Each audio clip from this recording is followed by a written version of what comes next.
Welcome back, WNST, Towson, Baltimore, and WNST.net. The Michael Olesker story that leaked a couple of weekends ago about the future of the Orioles has brought a lot of folks back into my life. This guy came into my life, I don't know, he's covering the Astros, the Red Sox, New York, somewhere. He has landed in the place that I think is just a wonderful home and a great place to read The Athletic and doing the business of baseball, and was there at the beginnings of Astro Ball. We welcome Evan Drellich, one of our defending champions, back onto the program. You can find him out on Twitter at Evan Drellich, as well as at The Athletic. And man, oh man, where do I start with you? You've been on your own little professional journey here now, but as you've admitted to me before we got going, you spend more time having lunches and talking about the business of baseball now than maybe at lockers talking to athletes, which is what you did for a long time, right? Yeah, it's strange. You know, I spent the first decade of my professional career going out to stadiums nightly, and now I'm doing that every so often, and there's always something to gain at the park, but you know, when you're allotting time and you're kind of dealing with more bigger picture off the field issues that aren't always directly player related, your reporting and gathering and staying at home existence becomes a little different. You know, I kind of switching to a 9 to 5 isn't the worst thing. I mean, I do phone calls at all hours of the night, but it's nice. If somebody wants to go out in the evening, I can do that now, you know, just a basic lifestyle thing. Well, I would think, you know, I covered the business of baseball 25 years ago, 30 years ago, really, when Camden Yards was built and what it meant, and Angelo's buying the team. I've chronicled the Masson money and the Expos coming to D.C. and what it's all meant for our community. I did the Free the Birds walkout now 13 years ago, and saying what's going to happen to the future of the Orioles.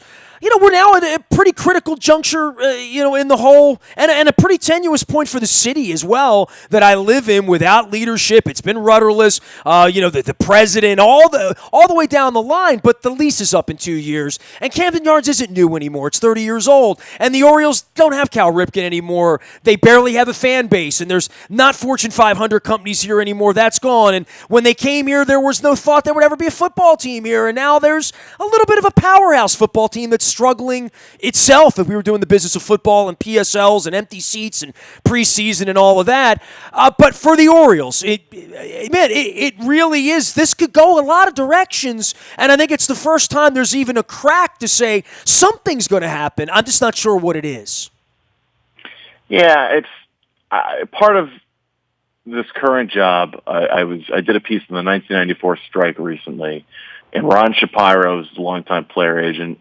He used to do a public access show in Baltimore, and he got some of it digitized, and he sent me an episode of it. It was right during the strike, so it's mostly a strike conversation, but Peter Angelos is part of it. And the glow of the Orioles in Camden Yards in '94, it was so apparent. And I know that the speculation has begun about the lease, but there's some element of you're always going to be churning through that kind of thing when people are looking for leverage, when people, who wouldn't want a new stadium? It's to think that there's any kind of long-term possibility of the Orioles leaving, long-term, short-term, any possibility of the Orioles leaving, it's just hard to believe. It's not really something that raised my tentacles or my antenna, when I heard it. What does raise your antenna about the future of baseball? I mean, now that you're covering the business of all of it, and maybe out of the jockocracy so much of what the players think, because what the players think isn't all that important until it's time to negotiate, and then we're going to find out what Adam Jones thinks about getting screwed on his contract deal and every guy like him. And I think that, from the outside, Lords of the Realm and you chronicling 1994 and John Hellier and the strike, and I read all of that stuff. I was on the radio back then, Evan, every day, reacting to it and trying to find the smartest people like Ron Shapiro I could find back in 1994. And I think we're at a pretty critical juncture for the sport. And what happens to Oakland and Tampa and Miami and Baltimore and any of these other franchises? And then there's just sort of this tanking thing that we're in the middle of here, that you were in the middle of in Houston a number of years ago, that if that's what it takes to bear fruit, to serve really, really bad coffee in your coffee shop for 5, 6, 7 years in the hopes that maybe one day you'll get a nice dark blend, that's a lot of bad coffee to drink, man. It really is. We're in the middle of drinking it right now. Yeah, and the guys who are running the Orioles, I had experience with in Houston, and certainly the plans in Houston, Chicago, the tanking plans, they worked. The thing about tanking is it's as much a cost-saving measure for ownership as anything else. They could spend a little bit more money and be better than a 40-win team at this point of the year. They could, but it comes down to, well, why do it? Well, there's no incentive to do it. The structure rewards more losing. It can be oversimplified, though. People can go, well, you had to lose to get there. You didn't have to lose that much. The point is, for them, what's the point of winning just a little bit more? The discussion really is like, what is the value of a 70-win team, or even an 80-win team? And certainly teams outperform projections going into a year, but you can kind of figure out if you're at least in the mix.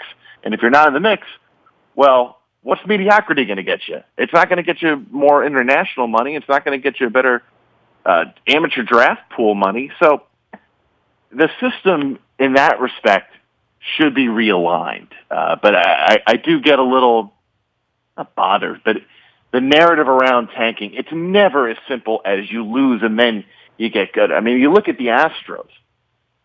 They had Springer, they had Keuchel, they had Altuve in the organization. They made a lot of good moves around it, but it's really a question of how bad you have to be. And then you're touching on kind of the state of the game overall. Everybody wants to bitch about different elements of the sport. What is dragging baseball down? And I agree. Like, there is something I can't tell. This is something as a 31-year-old, soon to be 32, whether it's me simply getting older or there are fundamental changes that are turning me away a little bit. What I turn to is part of this cost-saving element. The teams have figured out, well, 22-year-old's just as good as the 31-year-old in our statistical evaluation. It doesn't include the intangibles. Andy McPhail once sort of off the cuff said to Mike Flanagan, before Mike Flanagan killed himself, said to him, why feed them steak when they'll eat hamburger? You're right. Sure. Well, people keep going to... So, Goose Gossage spoke to Bob Nightingale at USA Today, and Goose has kind of been a leader in the old generation crotchety complaining about the state of the game. What I tend toward, not so much the launch angle stuff, not so much the strikeouts. I think the product on the field is actually still pretty good. It's the anonymity of these guys. People like sports and celebrity culture and stardom, and you get attached to personalities and people that you can root for. You turn on a game these days. I couldn't tell you who the hell is on the Orioles right now outside of a few names. I actually know the Orioles better than some. But I didn't even know how to pronounce Santander. They fixed that for me in July. And you can say that the Orioles, because they are in this rebuilding process, which we just covered the merits of to some degree, okay, you understand why they have no-name players. But it's the... we talk about replacement player. Well, the replaceability of the guys leads to a situation where you don't have the same attachment. They're banking so hard on the laundry, and the laundry goes a long, long way. I mean, there are still Orioles fans, I think, because of the legacy, and there's no greater entertainment product with brand loyalty than sports and baseball. But at a certain point, it's like you want to root for your guys, and you don't know who your guys are anymore outside of kind of there's always going to be some stars. Well, Evan Drellich is our guest, of course, in The Athletic. You can find him. The sort of the rabbit hole I've gone down is this, and this is just me watching this over 30 years. I'm around the NFL all the time. Angelos threw me out 13 years ago, so I'm not sniffing around at owners' meetings and at the winter meetings and all that kind of stuff. But I do that on the NFL side. The one thing I've learned in the NFL thing, they are some greedy MFers. You know what I mean? Like, if there's money to be had, nickel to be squeezed out of London, they're going to get it. Helmet, CTE, they're going to fight all of that. These are not, by and large, really good people. They're really greedy people. And the St. Louis, LA thing, what they did to San Diego, what they did to Baltimore 35 years ago to begin with, right? I've seen the MLB thing, and every time I talk to someone like you about this, on the business side, someone that covers it, it's slow, it's old, it's conservative, nothing happens fast, nothing happens at all. And I go back to like Bowie Kuhn saving the game when Charlie Finley was selling players off, and I've lived Lords of the Realm my whole life. My last name's Aparicio. Baseball's part of my life. But I for the life of me, I would think over the next 10 or 15 years that the old line owners who were maybe a little bit more loyal, a little bit more old school in that way, I don't know what they're going to do about Oakland and Tampa and Miami and even Baltimore to some degree to resuscitate money, fans, interest, 162 games in that old-fashioned, I know every player on the team, I know who's in the bullpen, I know situations, I understand analytics, all the new reading of the form that's different than keeping score at a game that you and I grew up with, and even though we're a little bit of a generational difference, I really feel like the next 10 years, if there's more money to be made in Austin or Nashville or Portland because it's new and it's sexy and some tech company wants to bring a team in and some Johnny Big has, $1.8 billion and feels like I'd rather own a team in Austin, Texas than in Baltimore or than in Oakland or than in City X. I mean, they tried to contract Minnesota many years ago, and we saw that's worked out well. But at some point, there needs to be smart people, forward-thinking people, marketing people, and baseball has had this real over the last 15 years, influx of the Astro Ball, Ivy League math nerds that have made the game statistically perfect or more perfect, especially on a value basis when we're spending money for performance. But I really do wonder at what point is there going to be a cash grab and a move to move into some of these places where baseball might really work in Nashville or Austin. You don't know until you go, but it might really catch on in a place like that. I have no doubt it would.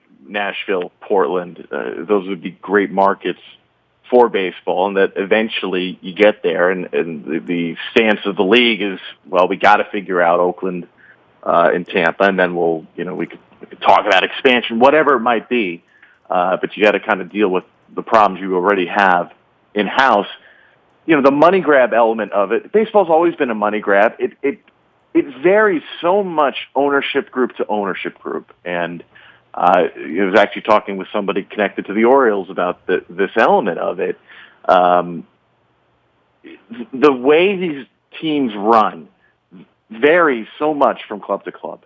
And the old style of doing it was as a family business. And now that doesn't mean that they weren't doing it to make money, and that they weren't making money hand over fist. But in terms of the style of how they ran the place, and I think that was the case for the Angelos family. And then you have Jim Crane in Houston, and you start to see teams running it more like corporate America. Some people come to baseball after being really successful lawyers. Some people made a lot of money in logistics. There isn't kind of one set mold for baseball owners, except that they're all very wealthy, and they like to make money. And maybe more than making money, they don't like to lose money. Sometimes baseball can be a vanity project. Some people get into it to really make some money, but you can be a really wealthy guy in society and not necessarily relevant. But you have a baseball team, all of a sudden you become relevant. So, it can be a hard topic to talk about broadly. If that makes sense, because it does so much. All Major League Baseball all the commissioner's office is this representation of the 30 ownership groups, and I think that gets their own messaging that gets lost sometimes. They represent baseball. Yeah, kind of, but they really just represent the owners, and they should have representation, but I don't know if we always look at it kind of for what it is.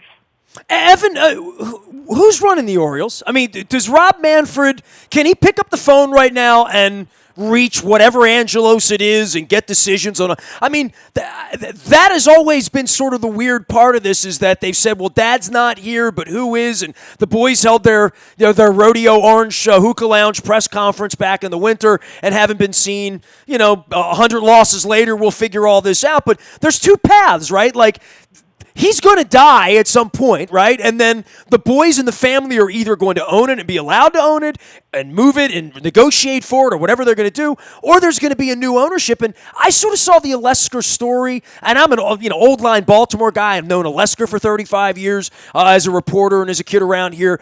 I saw it as a little bit of a cry for help from the Angelos inside to say, well, if the boys don't want to have it, who's going to want it? And who is this Mr. Big? And we talk about tech people or logistics people, whoever the owner is, corporate. Who will or what will own the Orioles for $1.468 billion? Whoever bets that kind of money on the Baltimore Orioles better have one hell of a business plan about how they're going to get people back into the stadium, businesses here involved locally. And I know you know the inside poker of all of this, Evan. I mean, they went on a $100,000 job search last year, pulled a guy from the Miami Heat, brought him in here at the end of summer, paraded him around this time last year when the 40-man was happening, and Machado was gone. And he walked out the door 3 days after opening day and hasn't been heard from since. Went back to Miami. A guy named John Vitelin. There's no president. I mean, I got Dick Cass coming out to Ruth's Chris next week to do a Baltimore Positive sit-down for an hour to talk about the city, the future of the city, how the franchise aligns with the city, because the Ravens see that as really, really important, and they're struggling right now. I don't want to say floundering, but they're struggling. They've lost a lot of season ticket base. I'm one of them. I gave my PSLs up because the interest has gone down to get rid of tickets, and our city is on the struggle. So we're kind of a unique story in that. And meanwhile, there's no front face on the Orioles not named Mike Elias, and that's nice for the baseball side, and that's wonderful, and that's what Eric DeCosta and Ozzie Newsome and John Harbaugh and a whole bunch of other people have been on the football side. But on the baseball side, there's no Dick Cass coming out to describe to the community what the future plan of the franchise is. So guys like you and I sit around and guess, but there's only two paths, right? I mean, the Angelos family will continue with this or they'll sell it. I saw that thing as a cry for help of, hey, who's next Mr. Big to step in here to try to fix this? Because I don't think the boys can fix it, Evan. Not without 110 wins and, a bunch of really great drafts and a bunch of Carlos Correas. I get that. But if that doesn't happen, boy, we're in a world of hurt if, the top side of this is one playoff run in the next 10 years, What you asked me before this, what am I working on coming up? I don't know when this runs, but one thing I have been working on and thinking about is accountability for ownership generally. When should a ownership group actually get out there and speak? And a lot of times what happens is they'll look around and go, well, no, but when does the NFL owner speak? When does the other owner in town speak? And so the general state of affairs is owners speak infrequently. And the cover that owners can use for that is nobody else is speaking. But that doesn't really make it right. And it's their money. There's nobody who can tell John Angelos, you got to get out there.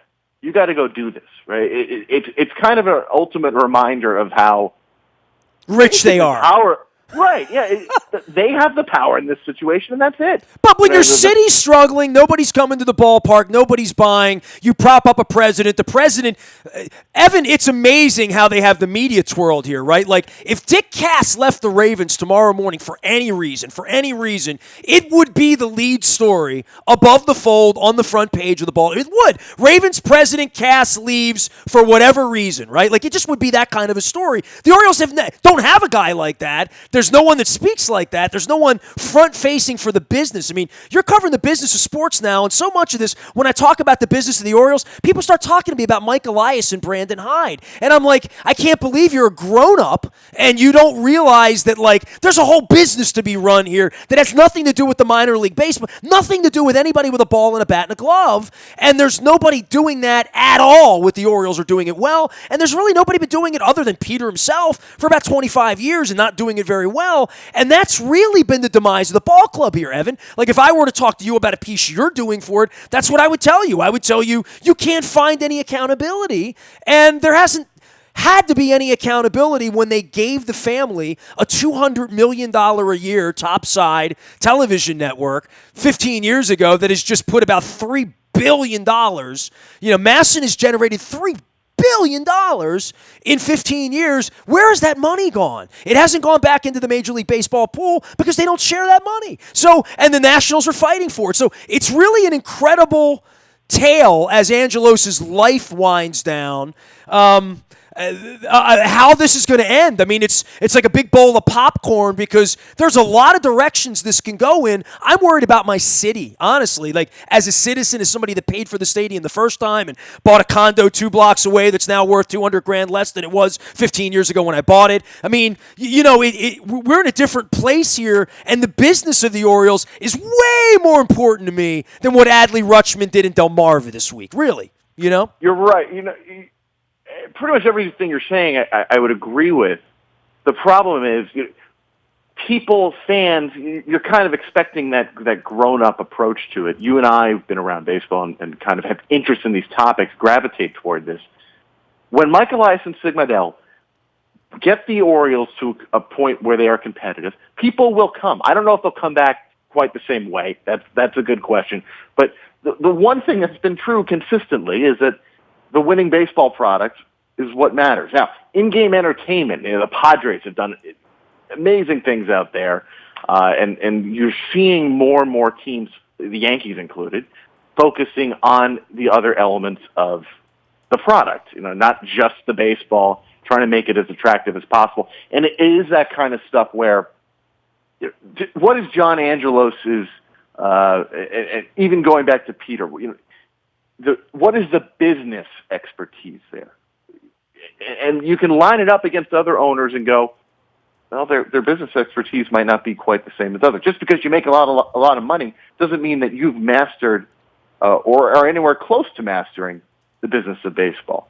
Now, they mastered making money in baseball. I mean, my God, you know what I mean? Like, they mastered leveraging that Montreal situation.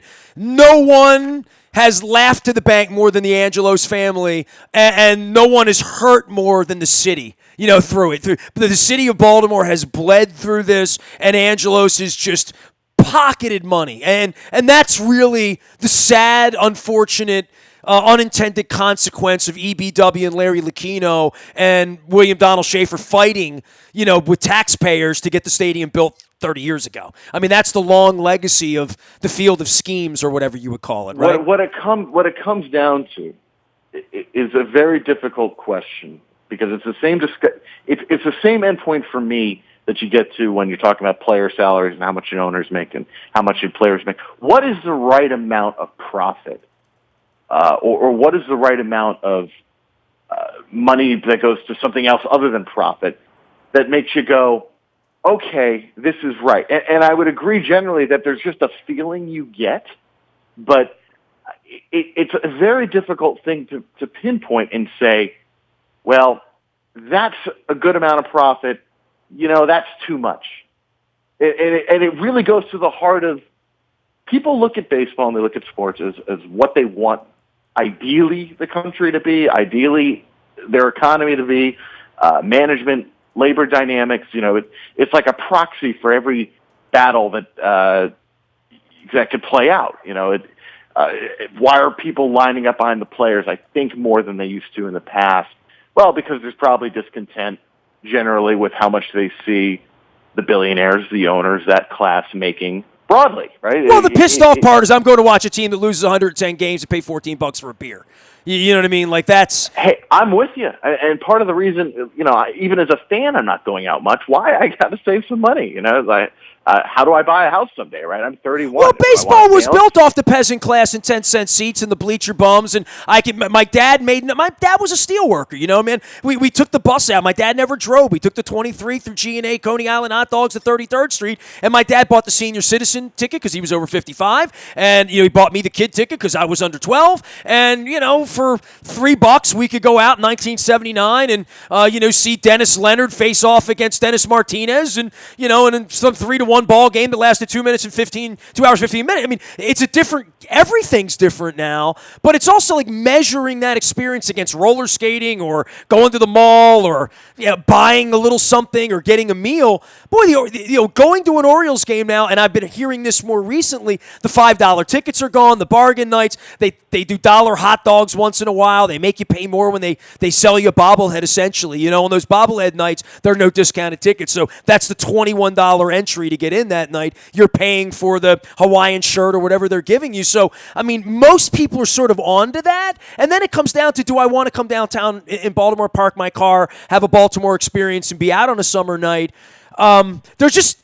Evan, I mean, you're a little younger, but you're old enough. I mean, in 1992, I saw 3.6 million people roll through here. I saw the promise and what that did for my city for the better part of a decade until it was trashed. And now 2 decades later, I've witnessed it and talked about it every day, been thrown out for witnessing it. And now we're talking about what comes next. And I really do, like the Baltimore positive in me hopes that there is the next owner who's going to love it up, right? If you're going to pay $1.5 billion for it, you're going to buy a Baltimore entity, and guys like you and Rob Manfred, and everybody says you can't move it, well, then that's awesome. That means they're going to come in here and try to fix it. So for that's why I'm wearing my Free the Birds hat. I mean, I've always wanted for something other than this. I'm wondering whether Manfred and the buddies are going to allow the boys to run it and own it, or whether the boys are just going to get squeezed out no matter what. Whether it's a state, whether it's we don't like you, whatever it is.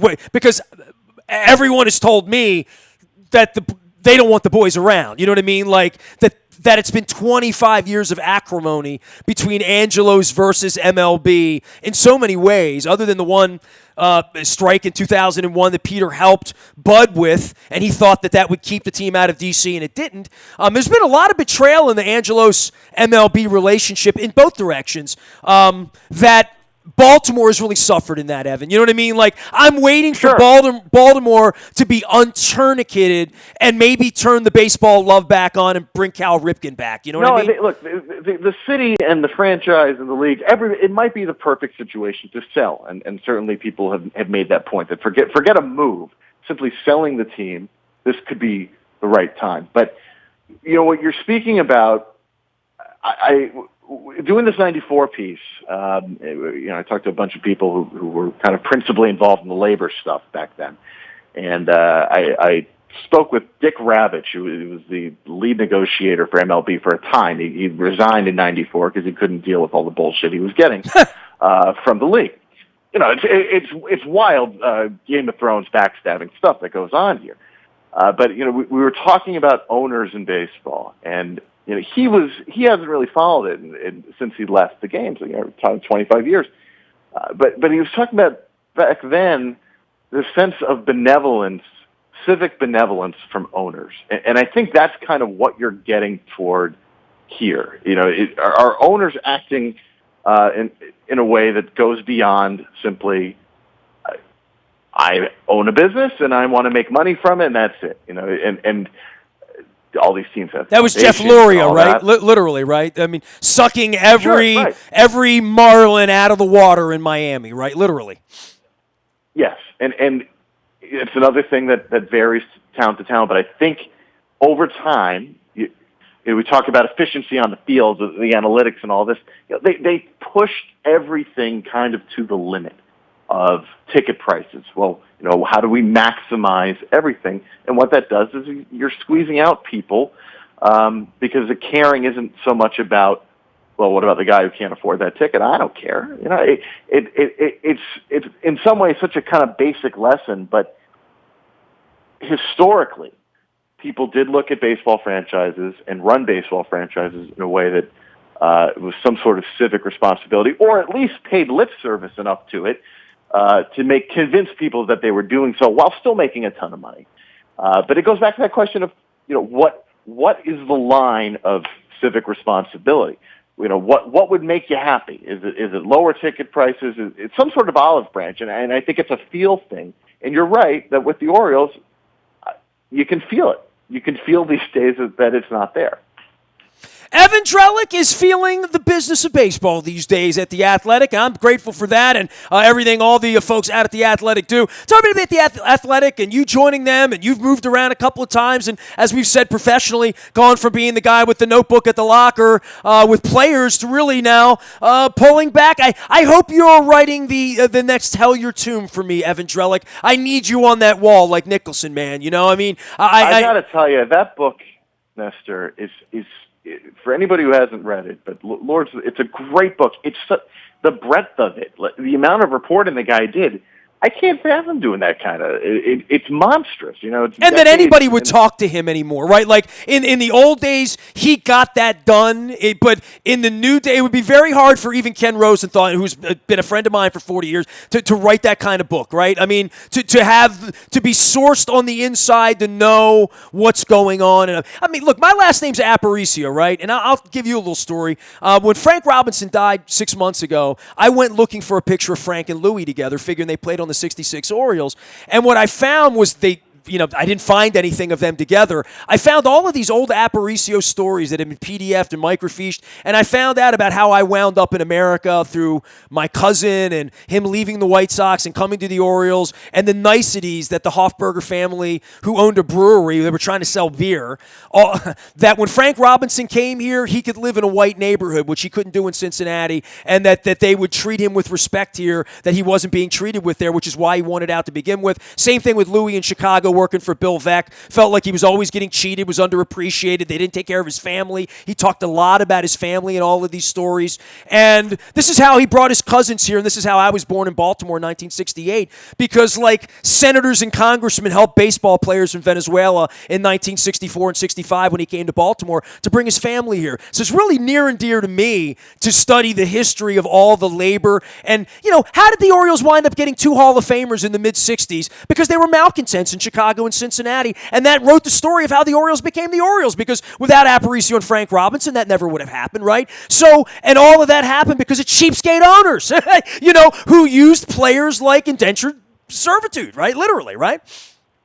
The history of baseball ownership it's pretty ugly. I mean, the way the players are treated up until the Messersmith case and the reserve clause gets rewritten, or reinterpreted differently. It's ugly. There's no way around it. It's the owners are paying. It was paternalistic, right?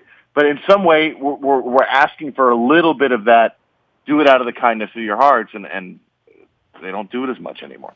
5 years from now, you're writing Lords of the Realm 2 on the backside of the next great war of baseball worlds, and it's coming down the pipe. Yeah, I tell you what, on the business of baseball, nobody I'm looking forward to covering it more than you over the next couple of years, because certainly the players and the Players Association are coming together, and there's going to be some lawyers will be involved for sure, right?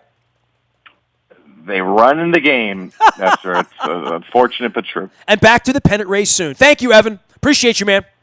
Thanks, Nestor. Evan Drellich, The Athletic in the business of baseball. Go cover him, follow him, buy, subscribe, do all that stuff, and make sure you're up on the business of baseball. And you know why?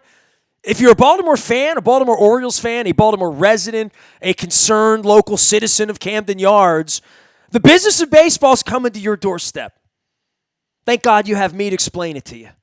The BuyAToyota.com audio vault 24 hours a day from anywhere in the world. It reaches you with all sorts of stuff. We've had Eric Fisher on. We've had Maury Brown on. We've been talking about the future of the Orioles. Dave Sheinin joined us last week. Find all of that there. Our YouTube, our Facebook, Twitter, LinkedIn, Snapchat, Instagram, streaming live on our Facebook as well as our YouTube, WNST TV channel. We are WNST.net, AM 1570, and WNST Towson, Baltimore, and we never stop talking. Lords of the Realm and Baltimore sports.